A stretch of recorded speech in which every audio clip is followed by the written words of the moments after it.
jaga hati kami, jaga hidup kami. Biar segala hormat kemuliaan hanya bagi nama Tuhan. Dalam nama Tuhan Yesus kami berdoa. Amin. Amin. Shalom. Bagi Bapak Ibu mungkin sedang ada dalam perjalanan, Bapak Ibu yang sedang ada di dalam menuju ke kantor, atau mungkin saudara sedang ada di dapur lagi memasak atau mengurus anak-anak, izinkan kami sesaat hadir mendampingi saudara dengan menara doa pagi bersama dengan Pendeta Suheri Gultom dan bersama dengan tim. Hari ini saya membawa firman Tuhan dengan tema menangkan keluarga tanpa perkataan. Kenapa ada kata tanpa perkataan? Ini penting sekali bagi kita. Karena pengalaman saya dan pengalaman banyak orang kulihat pertengkaran di rumah mereka. Karena mereka ingin mengubah pasangan mereka itu dengan perkataan. Mereka ingin mengubah anak-anak mereka dengan perkataan. Apakah perkataan salah? Dalam hal ini kita belajar dari kitab 1 Petrus pasal yang ketiga, ayat 1 sampai kepada ayat yang ke-7. Saya bacakan bagi kita semua. Demikian juga kamu hai istri-istri, tunduklah kepada suamimu supaya jika ada di antara mereka yang tidak taat kepada firman, mereka juga tanpa perkataan. Di sini ada kata tanpa perkataan. Dimenangkan oleh kelakuan istrinya. Dimenangkan oleh kelakuan istrinya. Jika mereka melihat bagaimana murni dan salehnya hidup istri mereka itu. Perhiasanmu janganlah secara lahiriah, yaitu dengan mengepang-ngepang rambut, memakai perhiasan emas, atau dengan mengenakan pakaian yang indah-indah. Tetapi perhiasanmu ialah manusia batiniah yang tersembunyi dengan perhiasan yang tidak binasa, yang berasal dari roh yang lemah lembut dan tentram, yang sangat berharga di mata Allah. Sebab demikianlah caranya perempuan-perempuan kudus dahulu berdandan.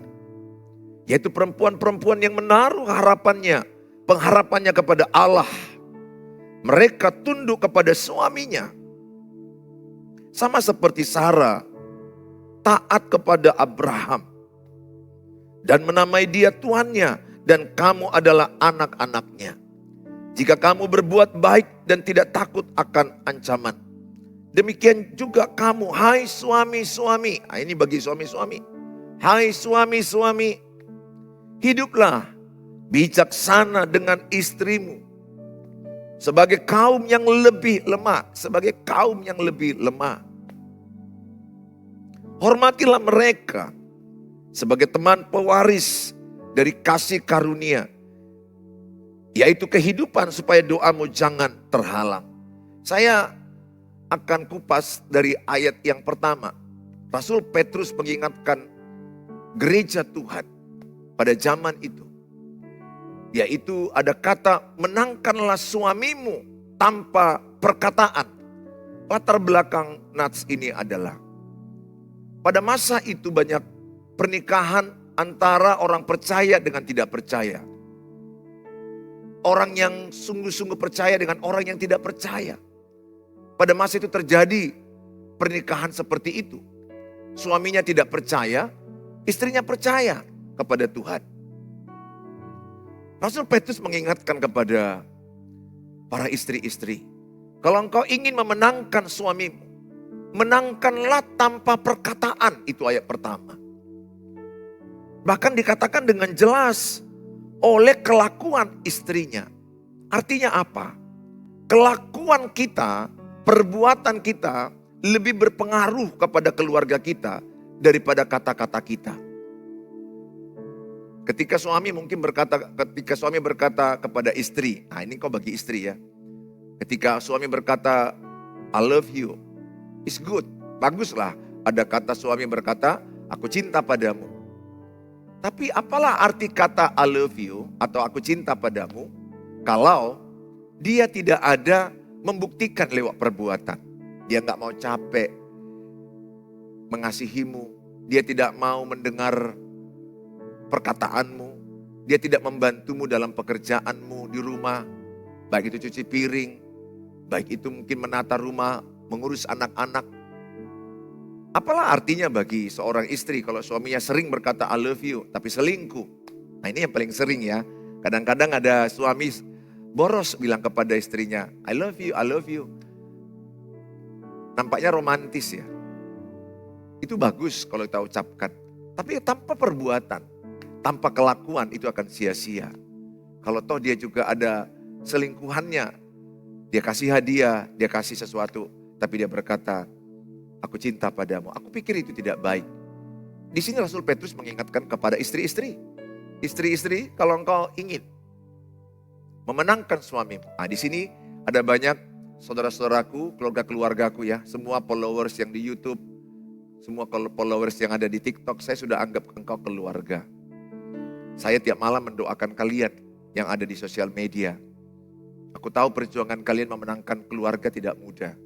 Ini khususnya bagi saudara istri-istri, engkau letih melihat suamimu hidup dalam perselingkuhan. Atau hidup dalam kekasaran.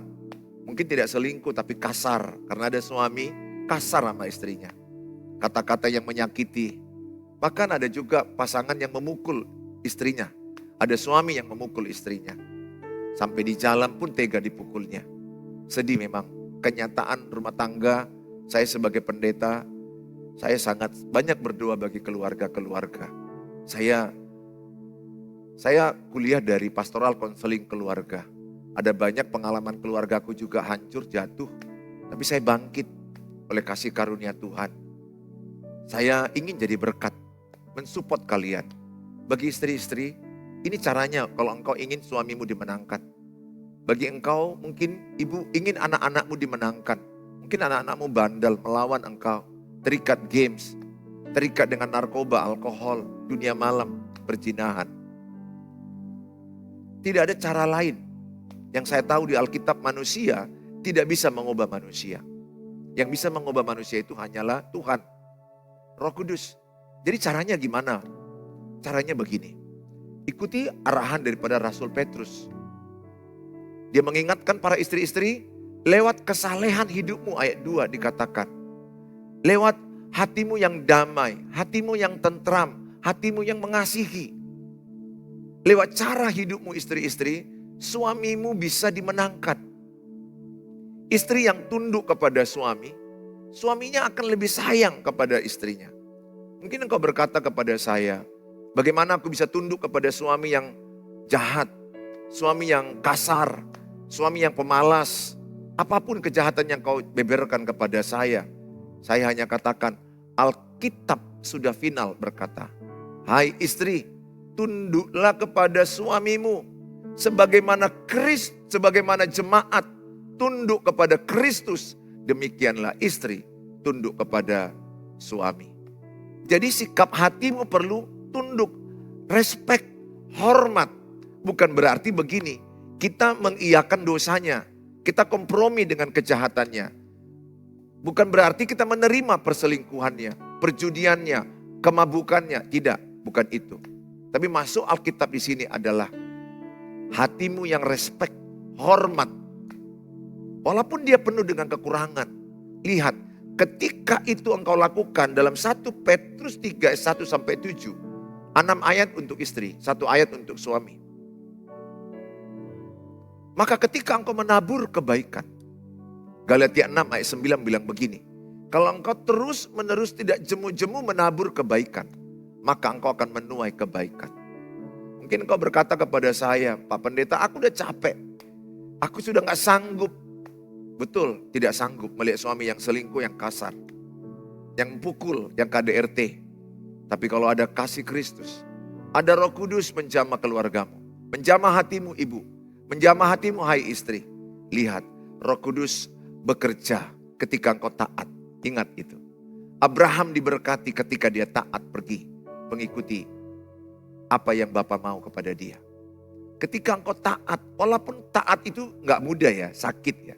Taat itu akan membuat engkau sepertinya, oh gimana ya, itu akan berat. Gimana taat, hormat sama suami yang pemarah, suami yang kasar, suami yang jahat, suami yang berselingkuh.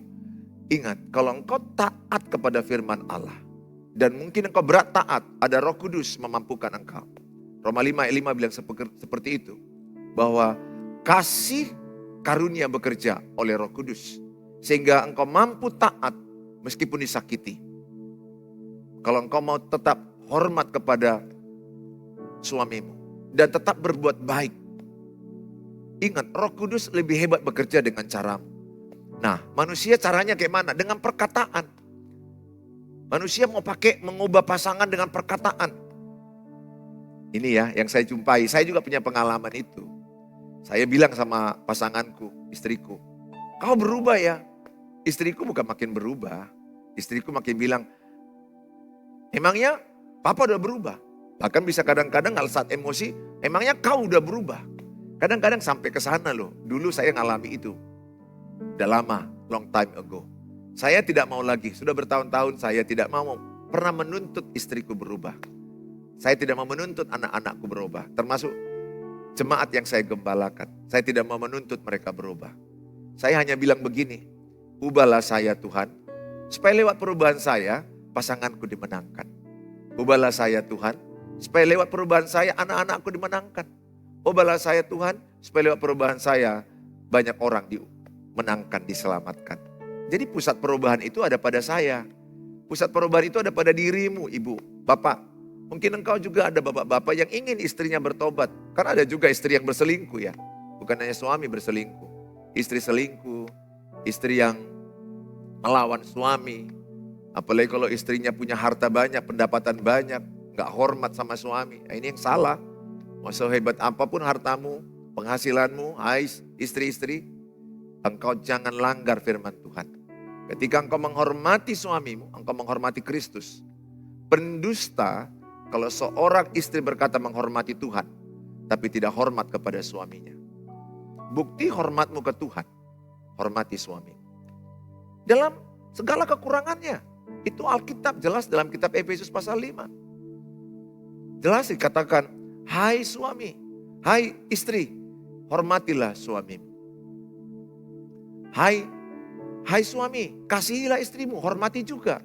Jadi kunci pernikahan itu adalah saling menyayangi, saling menghormati.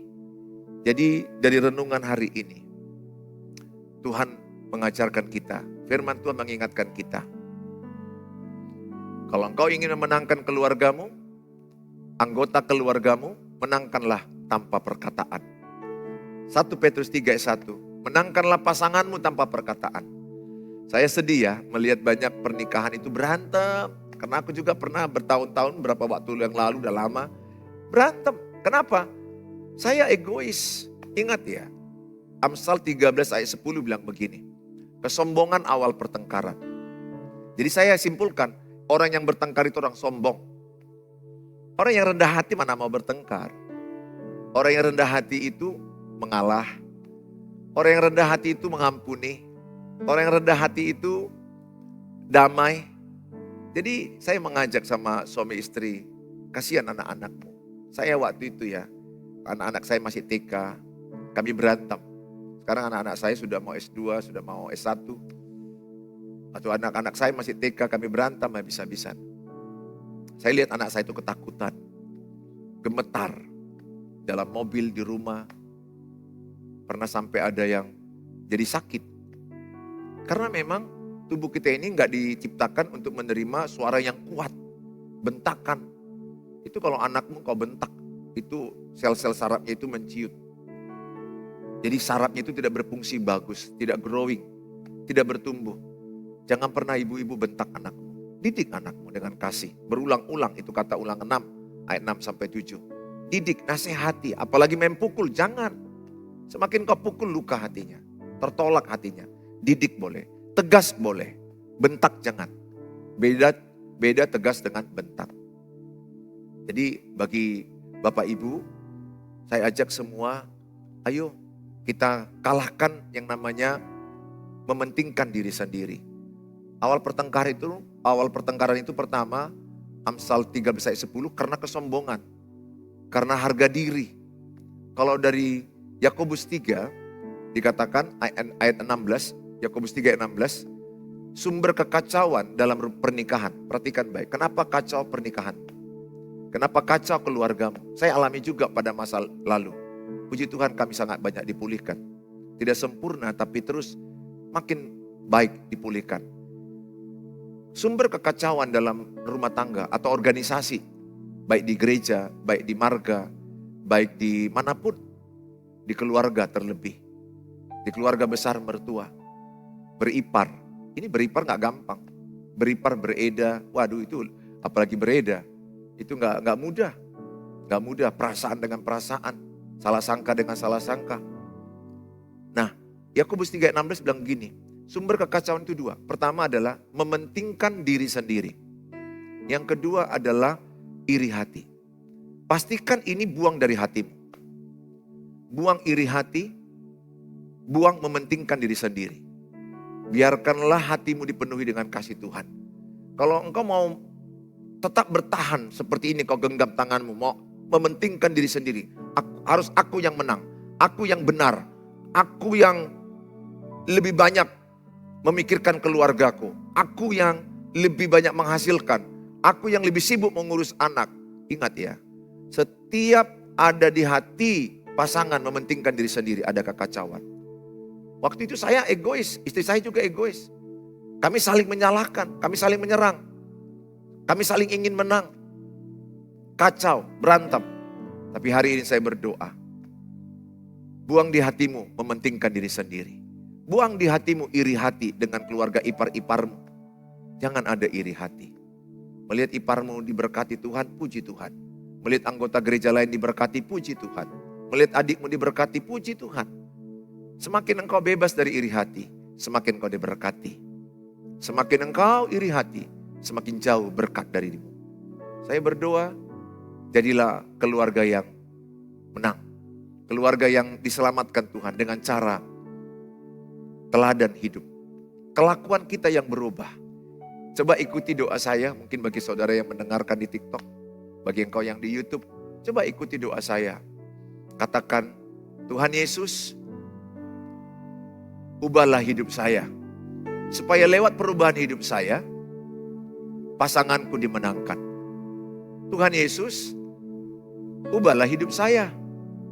Supaya lewat perubahan hidup saya, anak-anakku diselamatkan. Tuhan Yesus, ubahlah hidup saya. Supaya lewat perubahan hidup saya, keluarga besarku diselamatkan. Supaya lewat perubahan hidup saya, kotaku diselamatkan. Bangsaku diselamatkan. Dalam Tuhan Yesus, amin. Nah, kalau doa Bapak Ibu seperti itu, saya yang perlu berubah, itu baru benar. Ayo, coba bilang sama suamimu. Ayo istri-istri bilang sama suamimu. Papa, saya yang perlu berubah. Ayo suami-suami bilang sama istrimu. Mama, saya yang perlu berubah. Ayo orang tua bilang sama anak-anak. Saya yang perlu berubah. Ayo anak-anak bilang sama orang tuamu. Papa, mama, saya yang perlu berubah. Bayangkan indahnya keluarga itu. Mereka sama-sama ingin berubah. Itu kalau ada dimulai dari satu orang yang mau mati egoisnya, yang mau mati iri hatinya, dipakai Tuhan menjadi pemenang keluarga. Menangkan keluargamu tanpa perkataan. Saya percaya perbuatanmu lebih berpengaruh dari perkataan. Perbuatanmu lebih mengena kepada keluargamu dari banyak kata-katamu. Nah, kalau saat tertentu nggak ada salah kata-kata diucapkan. Karena ada keluargaku di TikTok, keluargaku di YouTube bertanya, Pak Pendeta, jadi apa nggak boleh menyampaikan isi hati sama pasangan sama keluarga? Boleh, pada waktu keadaannya kondusif.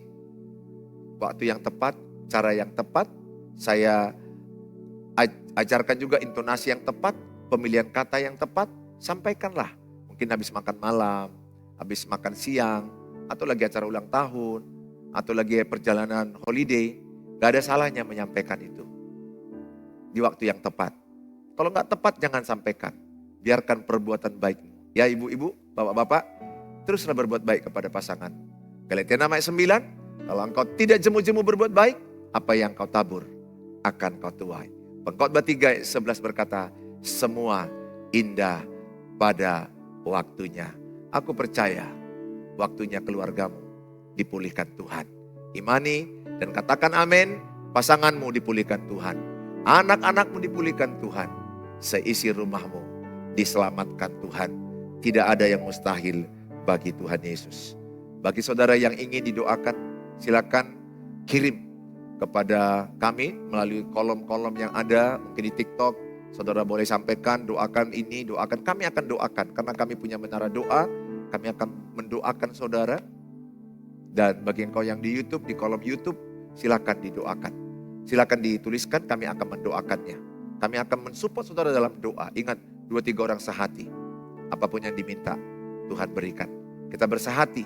Saya tidak mengenal engkau yang di YouTube secara dekat, yang di TikTok, tapi hatiku mengasihimu. Tiap malam kalian kudoakan. Tiap malam aku membayangkan keluarga-keluargaku di YouTube yang penuh dengan tangisan. Keluarga-keluargaku di TikTok yang penuh dengan tangisan. Engkau tidak menangis sendiri. Air mataku ini juga ada bersamamu. Karena saya mengasihi kalian. Aku tahu beratnya perjuangan dalam keluarga. Tapi ingatlah 1 Korintus 10 ayat 13. Pencobaan-pencobaan yang kau alami tidak melebihi kekuatanmu. Pencobaan yang kau alami sudah ada jalan keluar. Supaya engkau sanggup menanggungnya. Roma 8 ayat 28. Allah turut bekerja dalam segala sesuatu untuk mendatangkan kebaikan. Jadi semua persoalan yang kau alami, ada kebaikan Tuhan di balik semua itu. Bertahanlah di dalam kesulitan. Yakobus 1 ayat 12 dikatakan, Tuhan akan memberikan mahkota kepada orang yang bertahan dalam pencobaan. Bertahan ya Bu, bertahan ya Pak, dan anak-anak, bagi Tuhan gak ada mustahil. Tuhan Yesus berkati, silakan tulis topik-topik doa, baik di kolom YouTube yang ada, Suheri Gultom, dan di TikTok, silakan ditulis. Kami akan ada bersama dengan saudara di dalam doa. Mari kita sama-sama datang kepada Tuhan.